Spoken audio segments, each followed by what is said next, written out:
Good evening. I'm Norman Robinson, and welcome to Affordable Housing Matters. The annual Parade of Homes presented by the Home Builders Association of Greater New Orleans will take place in the month of June. Tonight, we will talk with the chairman of this event and get more information of what to expect from this showcase of new homes. Also, are you interested in decreasing that ever-rising energy bill? PosiGen will be here to tell us how that can make saving money a possibility. Great show coming your way. Don't go far. We'll be right back. You're watching WLAE, New Orleans Public Television. Find us on Facebook and follow us on Twitter.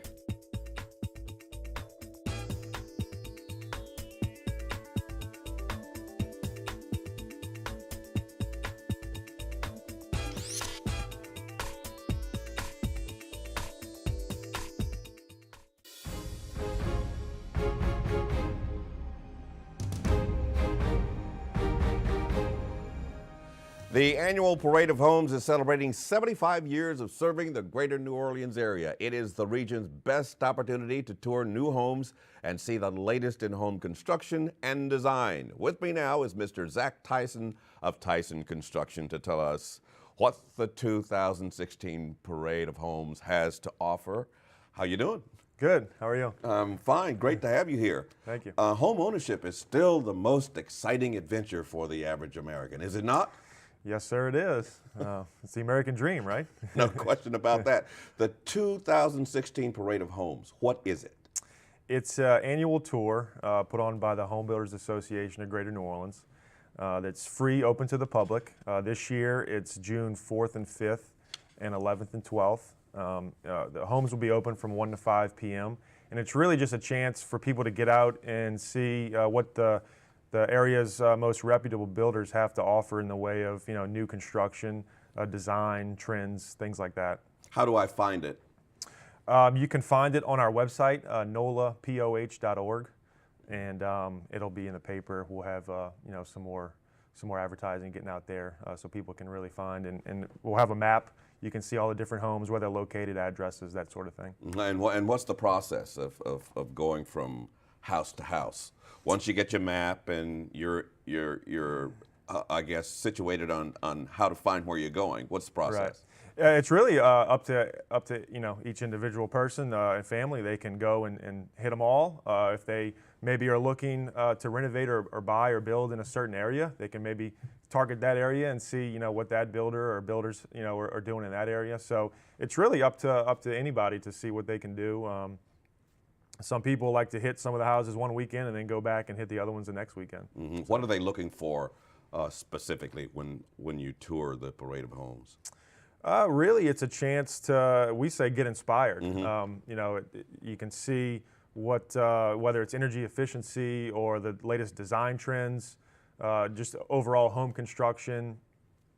People, always looking for ideas. They love watching the HGTV shows. Mm-hmm. And so this is a chance for them to get out and really see a house, get to touch it, feel it, get to see what it's all about, get the sense of space and design. So it's really one of the best ways that people, other than watching a TV show or looking in a magazine, looking online, they can actually see a house in person, get to walk through it, get to talk to the builder and see how they operate, and start relationships. So you're not looking to buy this particular home. You're just going to this house to see what's offered and the latest trends of construction. It's really both. Some of the homes on the tour will be for sale. Oh, really? It's up to that builder, if they're actually selling the home or not. Some homes are custom homes that are built by the builder maybe for a client.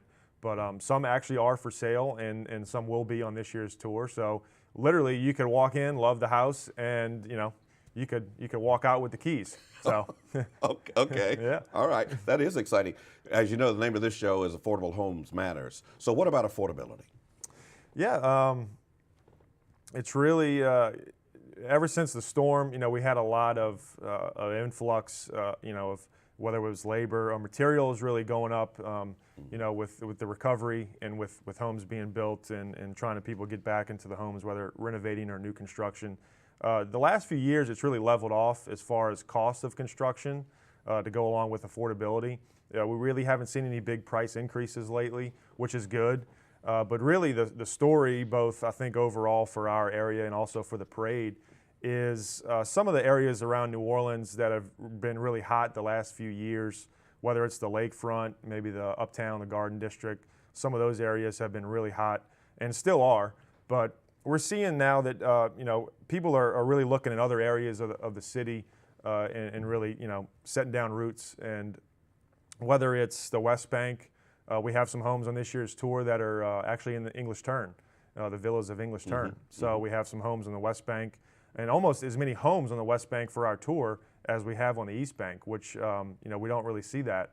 Mostly it's on the East Bank, and in the last few years it's been around the Lakeview area, lakefront area, but we're really seeing it spread out, and I think that speaks to affordability. People are looking to get into some areas that what we're saying undiscovered, unexplored, and the property values might not be nearly as high as some of the other areas of the city, and so I think they're really looking for affordability, and you can see that on this year's tour. What's the hottest unexplored neighborhood? Well, we're definitely talking about the West Bank overall. The river parishes, I think, is really coming on strong lately. And then also we're seeing Old Jefferson. Old Jefferson might not have too much in the way of new construction, but I think it's certainly increasing the last few years. This will be the second year for our Parade of Homes that we'll have a house on the tour in Old Jefferson. And we haven't had houses in Old Jefferson in the Parade of Homes, going back, probably 10, 15, 20 years. So I think, Old Jefferson with Ochsner and this expansion, I think that might be driving some of it. But just the overall affordability of the area, the land costs are not nearly as much as other areas of Metairie and Orleans Parish. And so, it's higher ground. It certainly helps with flood insurance, property taxes, things like that. So that's one of the areas that we're focusing on this year for the parade, and it could be something for people to look into. So can people ask questions, specific questions about how the construction trends are going and what's hot and what's not hot and the best place to build? Sure, and that's up to them to really engage the builder when they walk into the houses. Each home that is open will have the builder and their representatives working the house for the hours that it's open, and they can talk to the builder about whether it's new construction or maybe renovating the existing house that they have, a bathroom, kitchen remodel, something like that.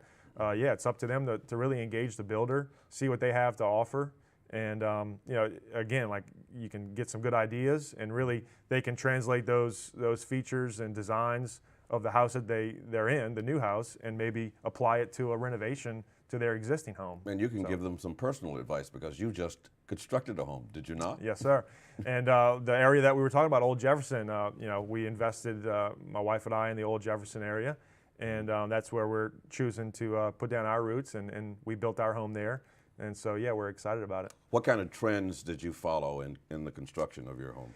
We took a little bit different approach since I'm a builder. I've have a lot of experience in building different design aspects along with energy efficiency. So I really took a different approach on my house and building more responsible. It's going to be a certified green home, and it's going through that certification process right now. And not only when you build green, everybody thinks of energy efficiency when they think green home, and that has certainly a big aspect of the house that we built, high performance windows, foam insulation, those sort of things. But building more responsible, and I wanted to incorporate that from the very beginning. And so we used a lot of reclaimed materials in the house, some old doors, old windows. People are going to walk in and think that the front door, might have come from a house uptown, and it may have. We got the door locally, but a lot of old lumber, old materials, things like that. And then also about indoor air quality. We have a high performance AC system in the house. We used very low or no VOC type materials like the paint on the wall. So things like that just go a long way in building more responsible. And then also the yard space, and that's pretty much my favorite part of the house. Yeah. We did a fruit and vegetable garden. Oh, no kidding. So we'll be able to grow our own fruit and vegetables and take them right into the kitchen and eat them. So it's just about building more responsible, and I think overall people will see from start to finish how we did that. Now here's the gnarly part. Do people have the opportunity to discuss with you about how to avoid bad contractors? Sure. Yep, they can talk to us about that too. We're very upfront with people that we talk with, that we engage with. License and insurance is always a big part of that, and of course we're very open to that. We give all of our potential clients, they can see our license and insurance, and that I think goes a long way, and also just the fact that you really do your background work on each individual builder that you're talking to, and obviously being local and knowing that they live in the city and work in the city, I think is very big. And but yeah, they can certainly talk to us about that and how to avoid getting in a bad situation. You don't want that to happen. How important are references in this I think process? they're very important. I think you can, as a builder, you can talk to somebody all day long about what you do and how you do it. But when somebody hears from maybe a past client, their experience that they had with a certain builder, and I think that goes a long way, because they can really it sinks in. They can relate to that, hearing what their experience was like, talking to somebody else that just may have gone through a renovation or a new construction build. And so that's definitely a big part of it. All right, Zach Tyson, Tyson Construction Company, here for the Greater New Orleans Home Builders Association Parade of Homes. All right, nice having you. Thank you. You're welcome. Right after this break, we will return with PosiGen to find out how you could save money and the environment at the same time. Don't go far.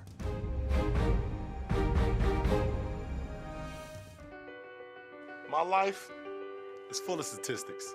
Thing is, I could have dropped out of school and become one myself, but I didn't, because I had people that believed in me. Here's another statistic. 7,000 students drop out every school day. That's one every 26 seconds. It's time that students know that we believe in them. Inspire a student and share your message of support at boostup.org.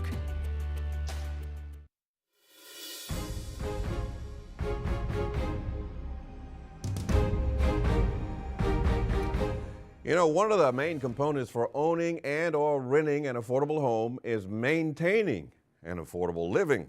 Ms. Beth Galante of PosiGen is here to inform us on how they can help make an energy-efficient living an affordable option. Welcome to Affordable Home Matters. It's great to be here. Thank you, Norman. Nice to have you here. What is PosiGen, Ms. Galante? So PosiGen is a solar and energy efficiency company, and we started up in New Orleans about 5 years ago. Very much a product of Hurricane Katrina and people trying to rebuild and frankly struggling with really high energy costs. And we figured out a way to put solar panels up on homes and to do energy efficiency upgrade in homes and really deliver some fantastic savings for our customers. How does that work? So our customers make power on the roof of the home with the solar panels. It's solar PV, which basically is electricity generated on the roof.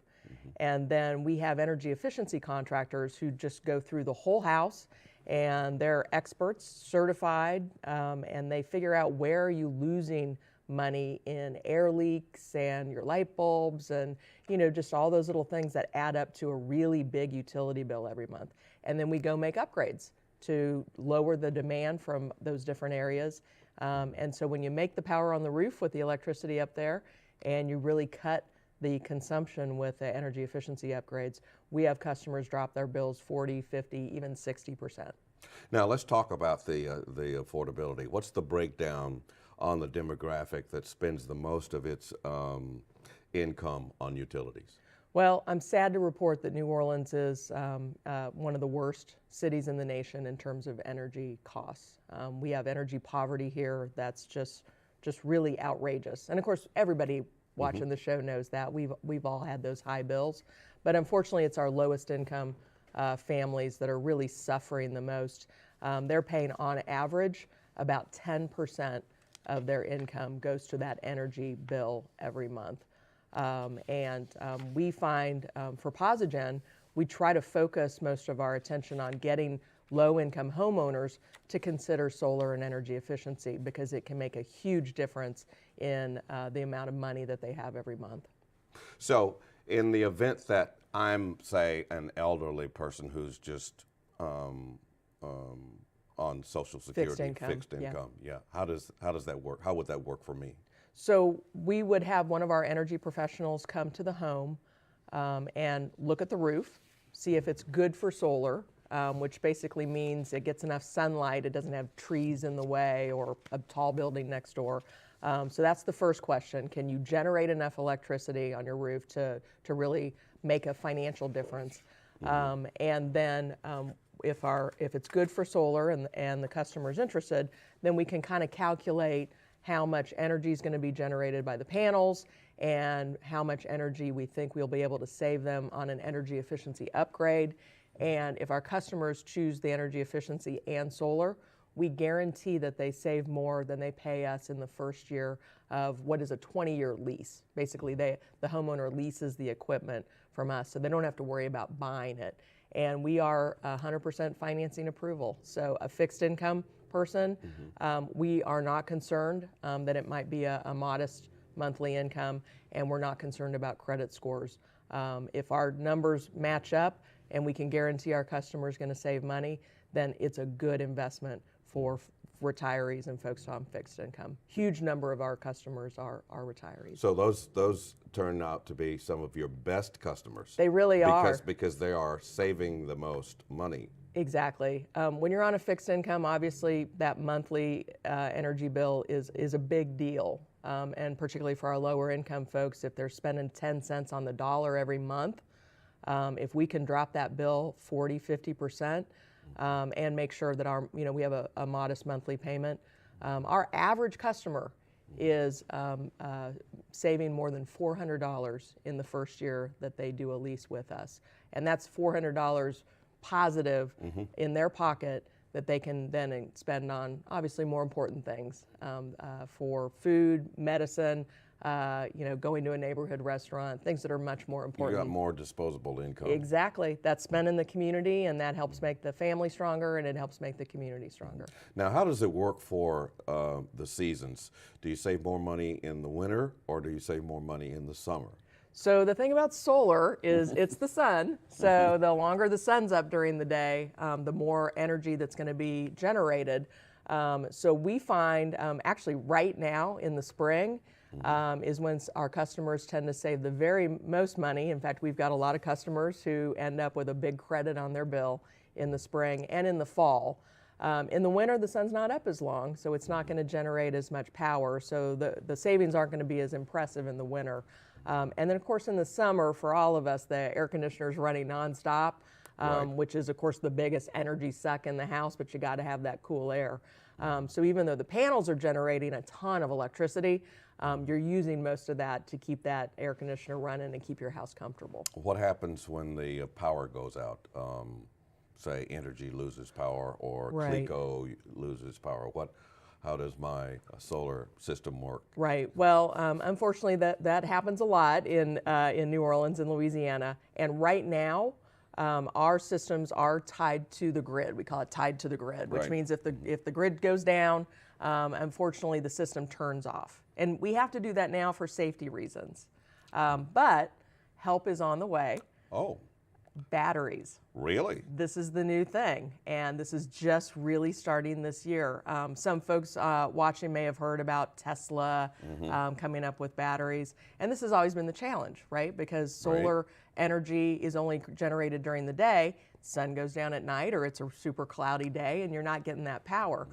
Batteries are a way that you can connect the solar power system on your roof to a little battery pack on your wall outside of your house, and then when you generate the electricity, it goes into that battery. And we aren't offering that yet, and we don't have that in New Orleans yet, but the prices are dropping so quickly that we are really excited to look to offer that hopefully next year. That soon? Yeah. Next year?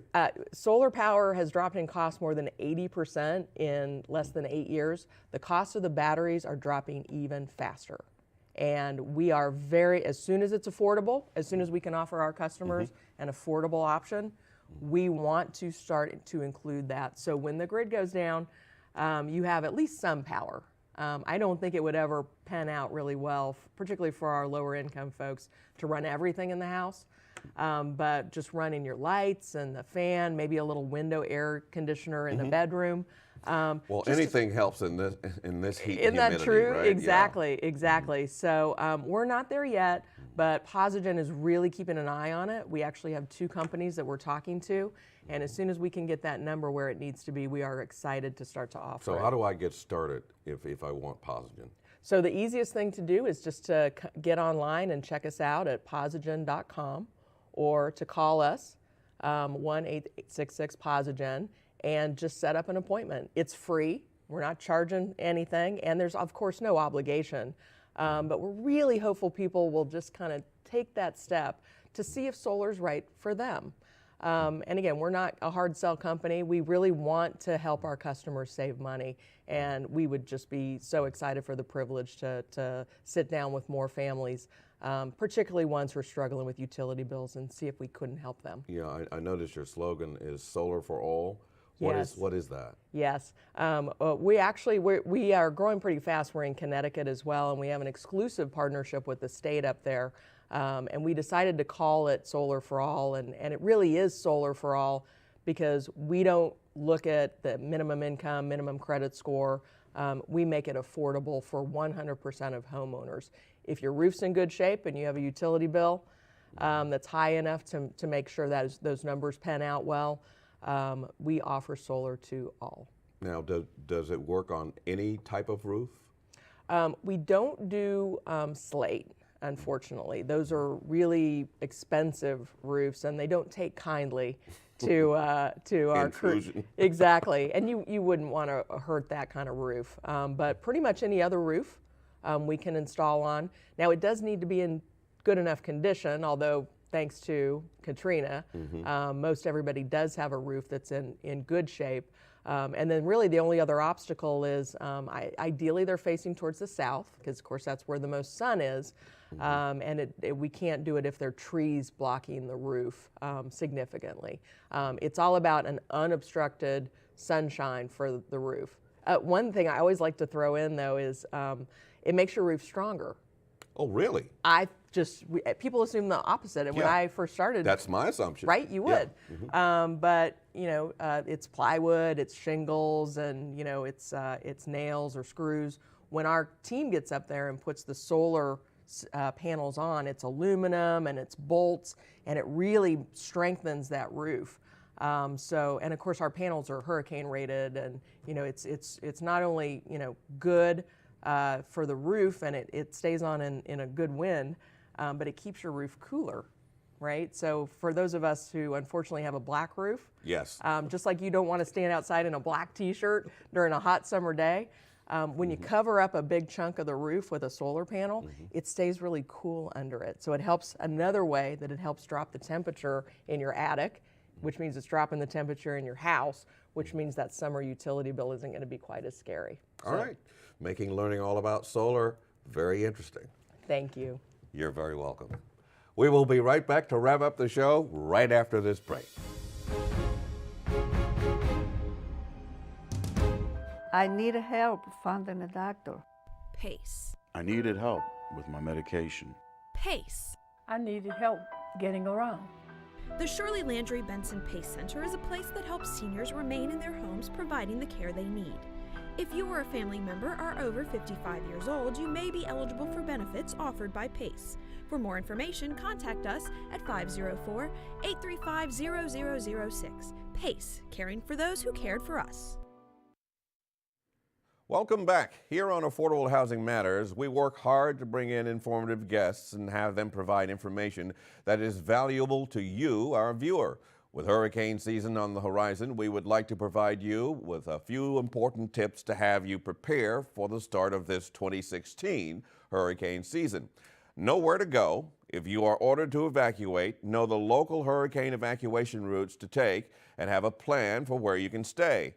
Put together a disaster supply kit.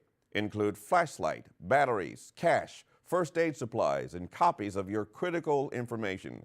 If you are not in an area that is advised to evacuate and you decide to stay in your home, plan for adequate supplies in case you lose power and water for several days. Make sure you have a family communication plan. Contact information between loved ones should be written down and not only stored on electronic devices. Also, many communities have text or email alerting systems for emergency notifications. Search the internet for your town or city's alert messaging system and subscribe to receive those alerts. This information and more can be found on the web at ready.gov/hurricanes. That will do it for us here tonight. For more information on our guests on this show and others, please visit WLAE.com and click on the Affordable Housing Matters link. There you can get in contact with every guest we have had on our program. Also, tell us what you want to see on Affordable Housing Matters by emailing us at ahm@WLAE.com. Thank you for joining us this evening. I'm Norman Robinson. Have a good night.